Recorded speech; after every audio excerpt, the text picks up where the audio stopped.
Cara, deixa eu abrir um parênteses logo de início. Eu estava vendo uma live ontem de um pastor que ele estava respondendo pergunta de um humorista. Um humorista, ele conhece as escrituras e tal. E ele respondeu assim para o pastor. Perguntou, na verdade, né? Ele perguntou o seguinte: pastor, Jesus carregou sobre si as nossas dores, correto? Na cruz, correto? Correto. Então por que a gente está vivendo isso tudo que a gente está vivendo hoje? Aí o pastor pensou, porque ele viu, o cara ele gosta de dar aquela confrontada, sabe, nas perguntas. Arrumar aquela confusãozinha básica, normal, tranquilo. E eu acredito que isso a gente pode tentar responder isso também.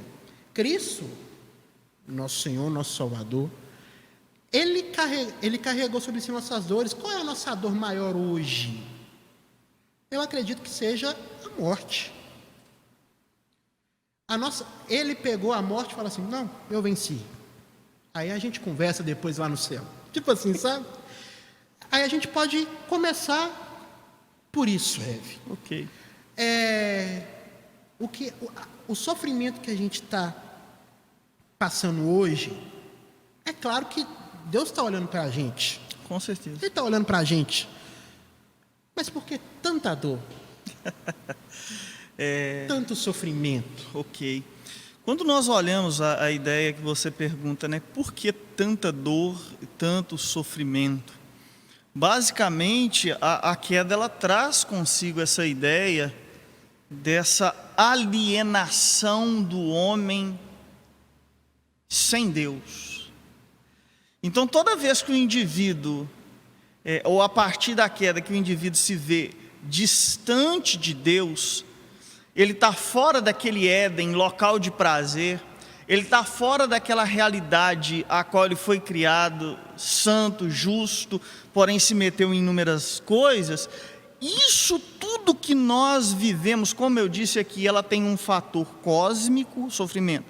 A queda traz um fator cósmico, a terra traz um fator biológico, né? Ela traz consigo um fator alma, espírito, esse elemento imaterial do homem, e o corpo físico, sua biologia, passa por tudo isso. Então, quando nós olhamos para isso tudo, nós podemos resumir de uma forma bem didática, assim, 3 ideias do sofrimento. Primeiro, nós sofremos em decorrência do pecado original em algumas esferas. Por exemplo, o ser humano já nasce com alguns problemas de ordem congênita. Da onde vem isso?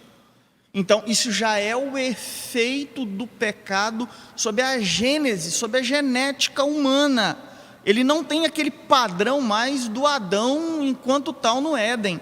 A morte trouxe consigo morte física, morte espiritual e eterna. A morte física, esse comer do fruto, traz consigo essa mudança dessa ideia da biologia do homem. Você vai ver que depois a idade vai decrescendo. Então vai trazendo isso.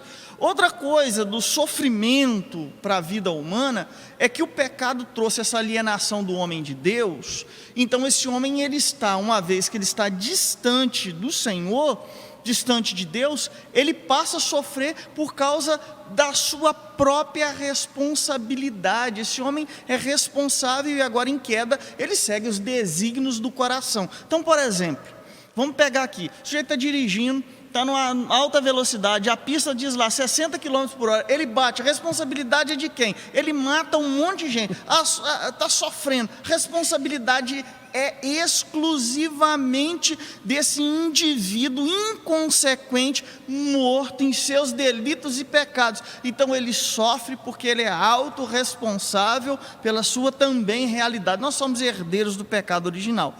O homem também sofre, a gente vai ver nas escrituras, um sofrimento por causa do nome de Cristo. Isso aí agora eu estou abrindo um parêntese, falando do sofrimento enquanto cristão, que sofre por causa do nome de Cristo. Não que o cristão não sofra por causa dos efeitos do pecado ainda na sua vida, mesmo depois de regenerado. Ele sofre biologicamente, ele nasce com problemas congênitos, ele nasce com inúmeras adversidades, ele vive. Então, quando ele tem essa perspectiva da realidade da queda, ele consegue olhar para o que está acontecendo com ele, ele consegue então ter um prisma além dele, para além das migalhas que ele colhe no decorrer da vida, da ressignificação enquanto ser humano entre si, ele vai para além, ele está com os olhos no horizonte. O grande problema é que nós, enquanto igreja, nós falamos de Deus, mas nós muitas vezes não conhecemos o Deus das Escrituras,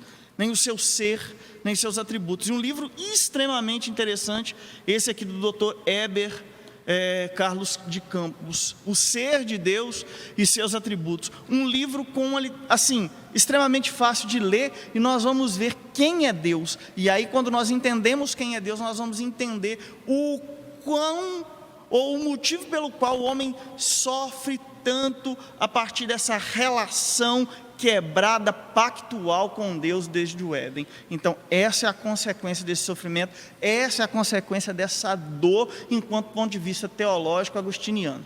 Tem um ponto também, até a ver com a pergunta que você falou do humorista da live que você estava vendo, que a pergunta dele foi por que desse tanto de sofrimento, mesmo depois da morte de Cristo, né? Sim.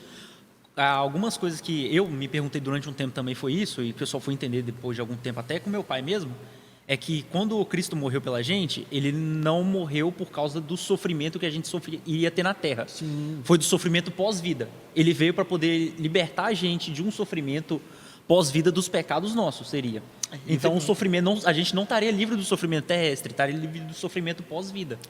Esse sofrimento pós-vida, ele tem um nome, o sofrimento eterno, que é chamado a morte eterna, que ela é um dos efeitos do pecado. Quando Deus diz, não come da árvore do conhecimento do bem e do mal, o dia que dela comer, certamente morrerá, é uma morte física, é uma morte espiritual e é uma morte eterna, que é esse banimento eterno da presença de Deus. Quando Cristo morre na cruz do Calvário, então ele nos livra dessa morte eterna, dessa morte espiritual, que até então era essa alienação nossa do Deus Todo-Poderoso, e nos religa em Deus em Cristo.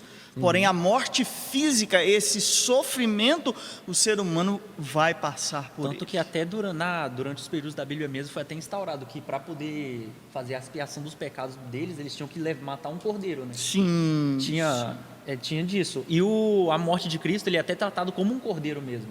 A morte dele é tratada como um cordeiro para remir pecado. Ele é feito com a mesma referência que dos cordeiros que vinham morrendo no Antigo Testamento para a expiação do pecado do povo.